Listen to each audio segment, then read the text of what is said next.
Here's every game that was announced in the 2023 Meta Quest Gaming Showcase.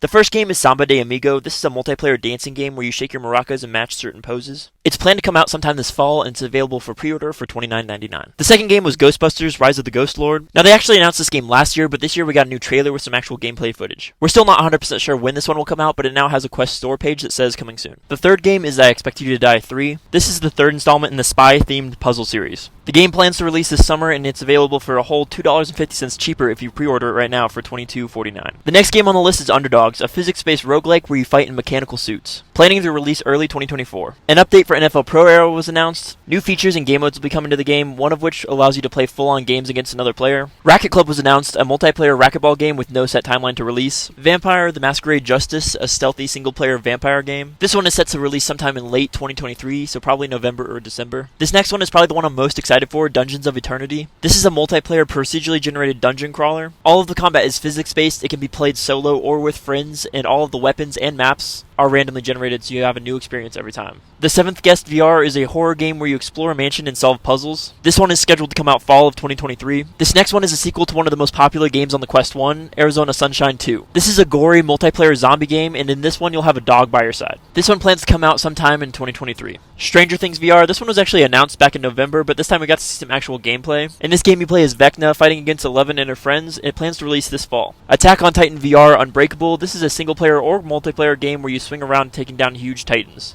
Attack on Titan should come out sometime this winter. Next we have Bulletstorm VR, this is a single player action shooter game. In this game you'll be making your way through a sci-fi world using different weapons to fight off all sorts of different types of enemies. Planned to release in 2023. They also slightly mentioned Assassin's Creed Nexus VR. Now we don't know a whole lot about this game. Ubisoft plans to release more information on June 12th. Before I show the last game, if you own a Quest 2, hit that subscribe button and I promise you won't regret it. And finally we have Asgard's Wrath 2. The first Asgard's Wrath was only available for PC VR. It was a really large game, so it's impressive they're bringing it to the Quest. It says to be free roaming with 60 hours of gameplay, but it is going to be $60, so we'll see if it lives up to its hype.